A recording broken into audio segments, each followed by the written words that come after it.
തിരുവനന്തപുരം പാളയത്തെ തെരുവോര പുസ്തകശാലകൾ വിദ്യാർത്ഥികളും പുസ്തകപ്രേമികളും എന്നും സഹായകമാണ്. കഴിഞ്ഞ 2 പതിറ്റാണ്ടായി നഗരഹൃദയത്തിന്റെ പുസ്തകയിടമാണ് പാളയം നന്ദാവനം റോഡിലുള്ള ഈ കടകൾ.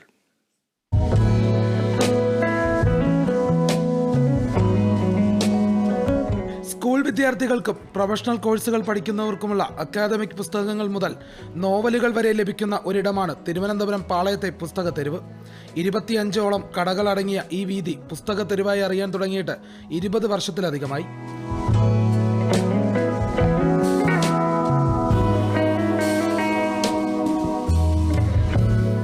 ഓരോ പുസ്തകവും പകുതി വിലയ്ക്കോ അതിൽ താഴെ തുകയിലോ ആണ് ഇവിടെ കടകളിൽ വിൽക്കുന്നത്. അതുകൊണ്ട് തന്നെ മറ്റു ജില്ലകളിൽ നിന്നും നിരവധി വായനക്കാർ പുസ്തകങ്ങൾ വാങ്ങാനായി ഇവിടെ എത്തുന്നുണ്ട്. ഇപ്പോൾ നമ്മുടെ കേരളത്തിൽ നിന്നും പല ഭാഗത്തു നിന്നും നമുക്ക് ഇവിടെ ആളുകൾ വരുന്നുണ്ട് പഠിക്കാനായിട്ടുള്ള ബുക്ക് വാങ്ങാനും. അതുമാത്രമല്ല സ്കൂളിലുള്ള ലൈബ്രറിയിലേക്ക് വേണ്ടിയുള്ള ബുക്കുകൾ കളക്ട് ചെയ്യാൻ വേണ്ടി സ്കൂളിൽ നിന്നുള്ള ആളുകളും വരുന്നുണ്ട്. പിന്നെ അത് കഴിഞ്ഞിപ്പോൾ നമ്മുടെ ഈ തമിഴ്നാട് നാഗർകോവിൽ അങ്ങനെയുള്ള ഭാഗങ്ങളിൽ നിന്നും ധാരാളം പേര് ബുക്ക് വാങ്ങിയാൻ വരുന്നുണ്ട്.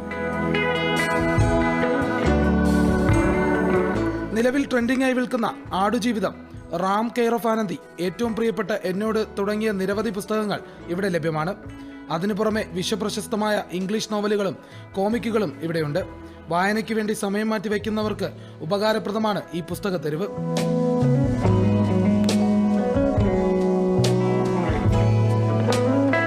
കിട്ടാനേറെ പ്രയാസമുള്ള പഴയകാല നോവൽ മുതൽ ജാപ്പനീസ് കോമിക്കുകൾ വരെ തേടിയെത്തുന്നവർ നിരവധിയാണ്. അങ്ങനെ ഇവിടെ എത്തിയാൽ അന്വേഷിച്ച് കണ്ടെത്താനും എളുപ്പമാണ്. അതോടൊപ്പം തന്നെ പഴയകാല പുസ്തകങ്ങൾ കയ്യിലുണ്ടെങ്കിൽ അതിവിടെ കൊണ്ടുവന്ന് പുതിയ പുസ്തകങ്ങളുമായി മാറ്റിയെടുക്കാനുള്ള അവസരവുമുണ്ട്. തിരുവനന്തപുരത്തെ പാളയത്തെ പുസ്തക തെരുവിൽ നിന്നും പോൾ ശ്രീകാര്യത്തിനും അജിബലിനുമൊപ്പം വിഷ്ണു കരുണാകരൻ, കേരള വിഷൻ ന്യൂസ്.